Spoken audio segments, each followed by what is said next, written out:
Doesn't look like it's going on. Oh.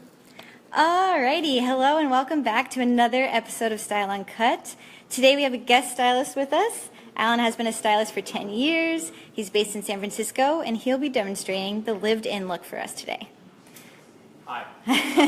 Hello. So, can you tell us what is the lived-in look exactly? Like, what do people mean when they say that?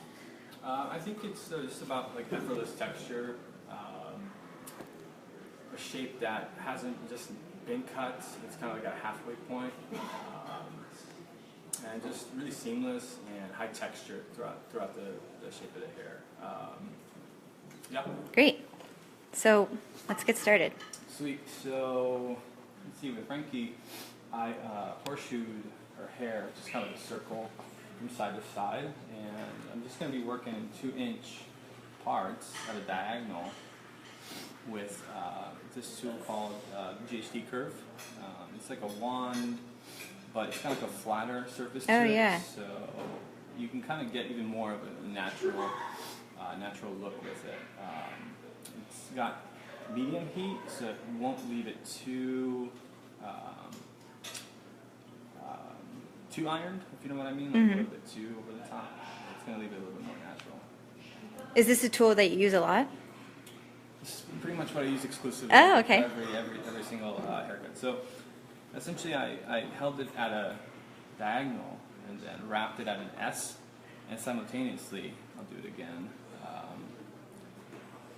at an S, and then just dragging the rest of the hair out.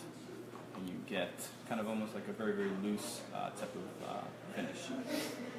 So the key, in my opinion, I think the key is to how you execute this is taking the same sections but alternating directions. So notice I went that way that time. This time I'm going to go the opposite way.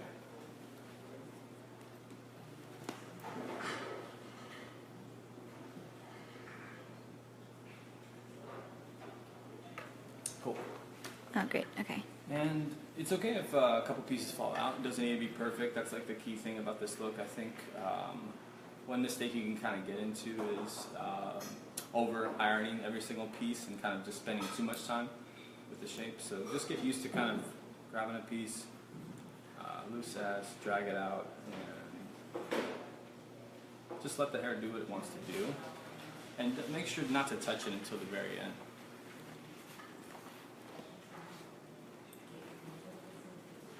Are you going to do the same type of motion all the way around? So throughout the entire head shape, I'm going to be taking 2-inch sections and just alternating directions.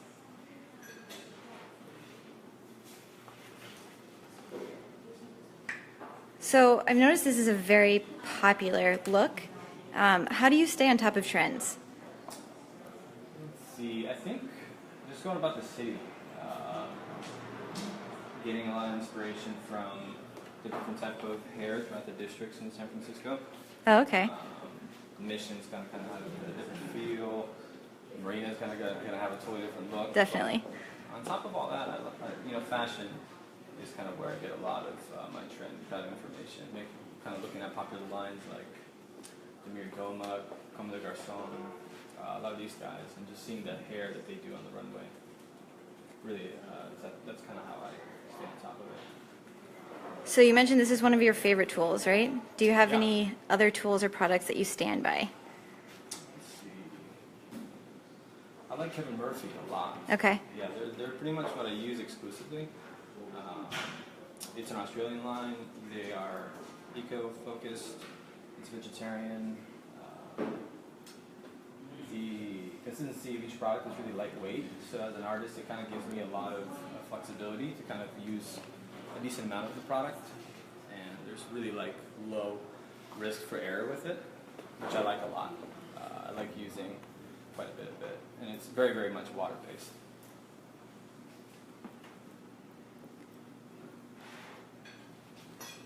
So I'm dropping my next section, and I'm just going to take another half-circle section and put this out of the way. And again, a 2-inch section. This time wanding towards the face.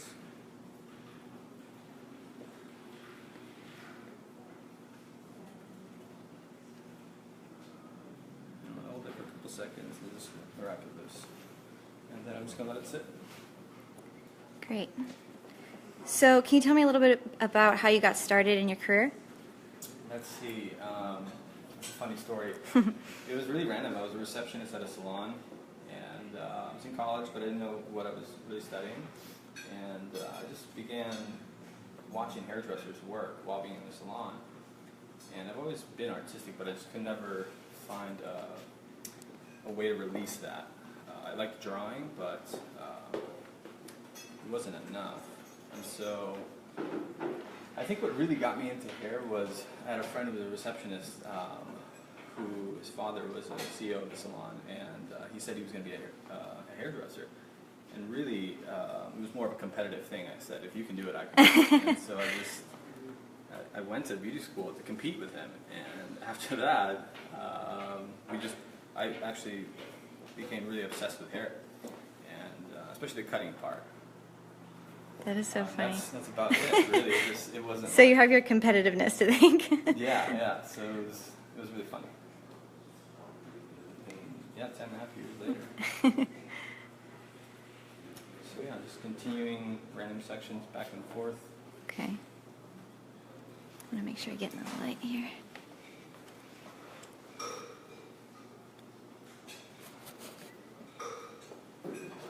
What did you do to prep her hair?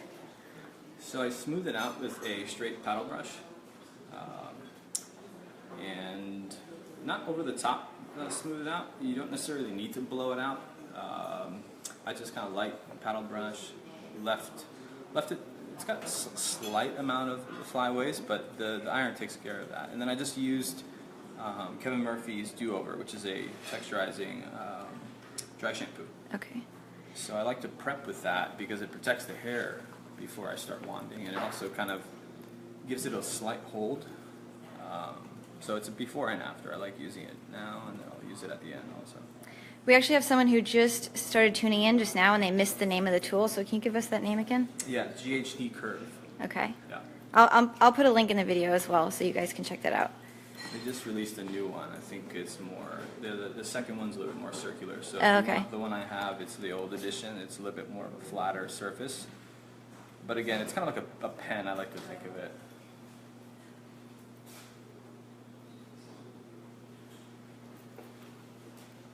Cool. Someone says, I have an iron like this, I just don't know what to do with it. So Yeah. here's your chance to learn. Totally. Yeah, start off with the sections I talked about, and 2 inch sections, and make sure to wrap at a diagonal and at an S. Those are like the 2 kind of main points. Okay. You want to avoid, I think the problem that people kind of get into is wrapping circular Okay. and really, really close together. And that just kind of gives you more of like a ringlety kind of curl kind of finish rather than something a little bit more loose. So you want to have it a little bit more kind of spread out and more like an S, if you think about it, like kind of like a spiral. Cool. Okay, I'm going to watch this one closely so we get Sure. the motion right. So comb, tension, diagonal, loose S, rotate wrist, pull, keep the tension on the rest of the hair at the point, and then just let it go. Awesome. And again, it doesn't need to be like smack dab perfect, because we're going to shake it out and mess it up at the end. Okay. So it doesn't need to be set. And then the opposite direction this time. Are you doing every other one a different direction? Exactly. Okay. I'm changing it. Depending on the client's facial layering, like for example, Frankie's got short kind of facial layering, so I always want to wand away from her face to kind of accentuate that. Okay. But if they had like super long, kind of like no facial layering, then there really isn't a rule per se. You can go either way. So what aspects of your job would you say you're most passionate about? Let's see. It's changed so much over Yeah? the years. Yeah, I mean, it's been 10.5 years, so it's changed a lot. Before, I was really into just the cutting, and then it was the styling, and then recently it's actually been the clients. It's just kind of weird. I've always been more of like just the artist, but recently I've been liking the client interaction a lot. Okay. But I love getting lost in the haircut, in the style a lot. But I feel like recently, just client interaction and getting to know clients, and then that gives me a better idea of how to assess their haircut and shape to their lifestyle. So what do you mean by that? What kind of changes would you make based on their lifestyle? Yeah, so if I'm, before I would never ask a question. I'd just, they'd give me a box and essentially like, hey, do this, and I would do that. And they love their haircut, but I really wouldn't know what they do for work or what their lifestyle is like. So by asking questions like that, for example, they're really active, or if they have, if they're a freelance artist, that kind of gives me even more kind of freedom to kind of like give suggestions. Like, hey, we should do this versus something a little bit more conservative, so to speak. So you're a photographer, correct? That's right. Yeah. So does that have any influence on the way that you work in your salon? Yeah, it does. I think the biggest thing that it's had for me is just a better understanding of angles and the way I kind of look at things. And then it's also helped me take a step back from, I think as a hairdresser you can kind of get stuck in this like programmed 1, 2, and 3 step type of thinking. But by being a photographer, I kind of take a step back from the haircut and take like long pauses and notice the texture, notice little things that I never really noticed before. So being behind the camera has helped out a lot for that. And obviously, like my client interaction is different, right? Most of the time I take a photo after, if I like their hair. Their haircut's great. I'll take a photo, add it to my book. But it's helped me out a lot. I'm really grateful for getting into photography.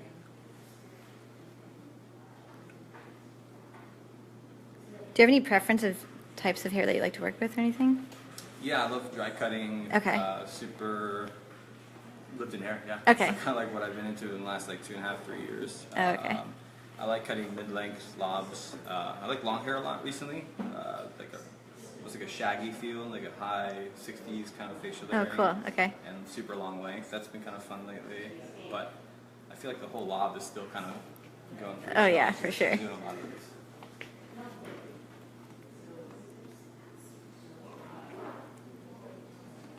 Yeah, coming up on the last 2 sections here. Okay. And they start getting thicker and thicker towards the top.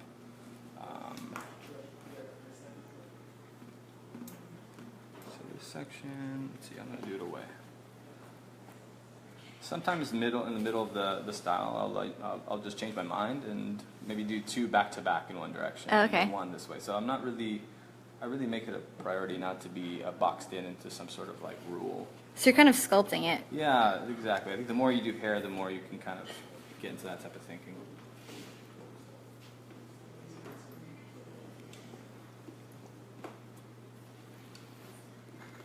So how do you think StyleSeat has changed the way you run your business?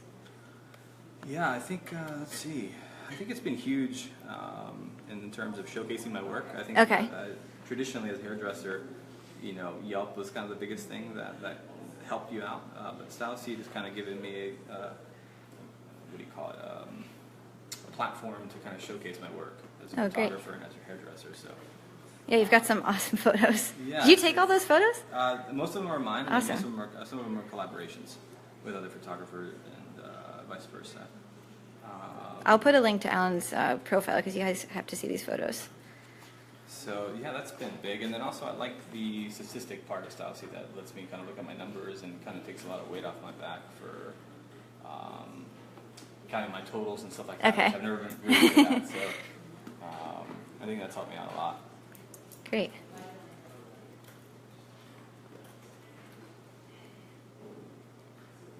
I'm just kind of wondering right now, if you're kind of starting out as a stylist, how do you think you get the confidence to kind of be creative and not think inside the box, as you were saying?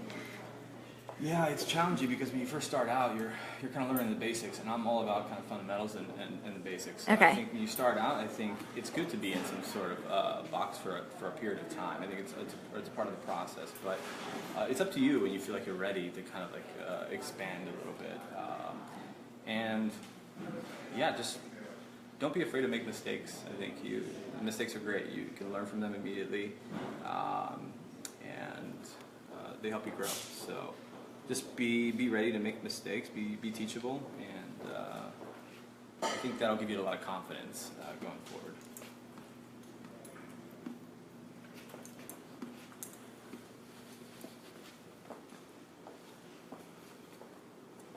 So we're coming up on the top here, and usually when I get to the top of the head, I start elevating the wand a little bit. Right now it's kind of like almost at a slight 90, but Okay. sometimes if her layering is shorter, I'll wand really, really, really high. So sometimes the wand's up here.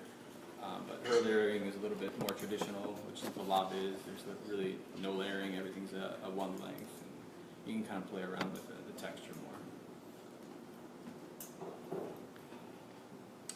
So this is the last section. So you can see I'm kind of like wanding almost like at a 45 now. Okay. And there's no real reason for it besides just me kind of trying to create different types of waves. You can do that by the elevation and how you hold the wand. So it's pretty much there in terms of the waves, and this isn't like the finish. This is kind of where you want it. And then the next, okay, I've got one more spot here, but the next step is just kind of going to town with your dry shampoo. Okay. And you've got a number of ways you can finish this look. Traditionally, just dry shampoo, hairspray, run your hands through it a little bit and it's done. If you want even more of kind of a natural look, the more you run your hands through it, the more you kind of distress it. We have we have a question from the audience. They want to know if you run your own business. Right. Yes, I work at Gray Salon, but we're all independent contractors. So Okay. I'm a sole proprietor. Yeah. And they want to know what made you want to do that.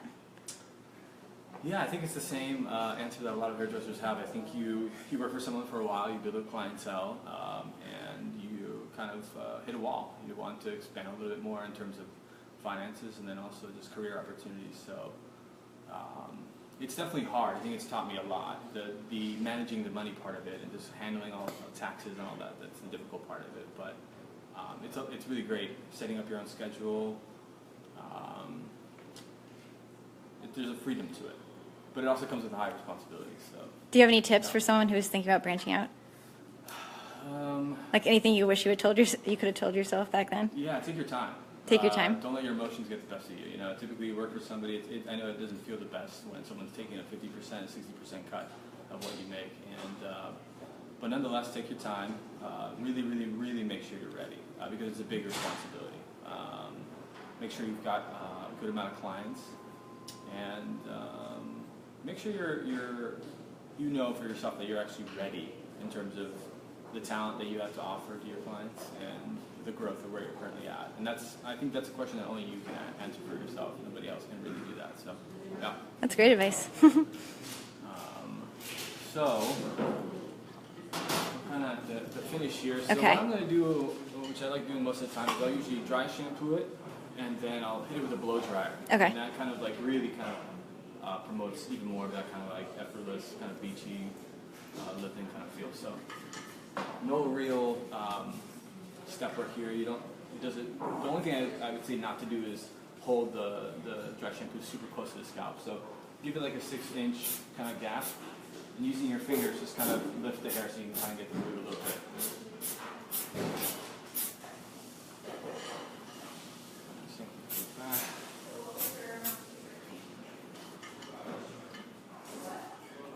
Looks so good.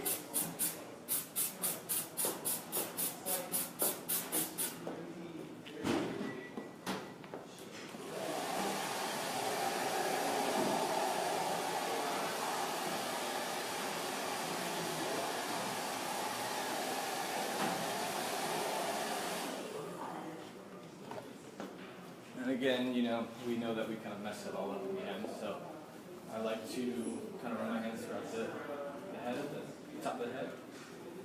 Really work in the product. And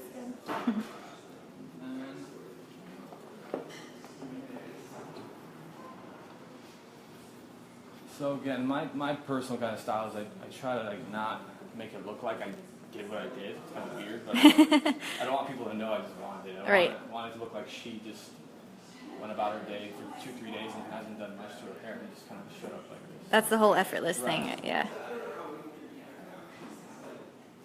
So it's kind of up to you to like decide like, hey, is this like your type of finish? Because you might be attracted more towards like no frizz or no flyaways, and if that's the case, just spend a little more time around brushing and then wands. But I like the messy imperfections. In fact, I like to kind of like highlight those even more. So that's kind of like my kind of forte a little bit.